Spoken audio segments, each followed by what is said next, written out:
Hi amazing artists, it's Mrs. Blair. For your weekly art challenge, we are going to be using shadows. So what you're going to need is, you need some light source. I'm going to be using the sun today. If it's a yucky day or kind of a cloudy day, you can use a flashlight or a lamp at home. You're going to need a cool object that will cast a really neat shadow. I'm going to be using an animal shape, but yours doesn't have to be. And you're going to need something to trace with. Can't wait to see what you create.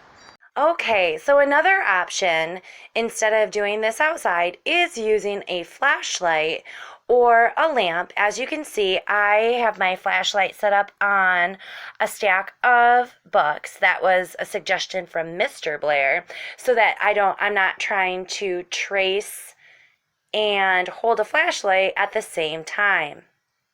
I have my workstation set up just on my deck outside. So I have my large piece of paper. I also have my object that's casting the shadow. So we know that a shadow is cast when you have a light source, something that blocks it. So right there, the deer is blocking the light, which then casts the shadow. Keep your eye on the prize, forever in my mind. My golden sunshine is waiting in your mind. So push them clouds aside, forever by my side. You're my golden sunshine.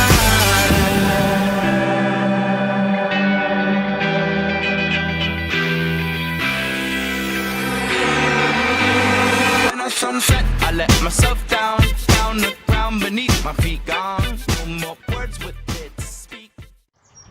Alright, so now here comes the really fun part. Once you have your shadow that you have traced, and again, if you make a mistake or it's not perfect, that's okay. There's a couple spots where I was actually blocking the shadow, so I just made up my own lines. Now you can add a background if you'd like. Again, you didn't have to create an animal. That's really what we had at our house. But now you can use this time to add maybe a little bit of texture, using lines, different shapes. So I'm going to start so it looks like he is standing in the grass just by using triangles right here. I'm thinking about where would a deer actually be.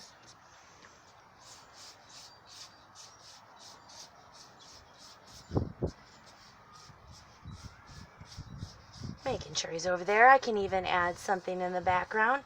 Maybe there's some big mountains or hills. I'm going to keep him as just a silhouette. That means just the outline. I'm not going to end up adding any eyes or anything like that. But if you would like to, absolutely go ahead. You could also add some texture for fur if it's an animal. But again, it's anything that you would like. Maybe I even have some big trees coming out from over here, thinking of a wooded area. You can do this straight with a marker, or you can use a pencil, just in case you're not as confident right away. And in the end, here is my shadow drawing.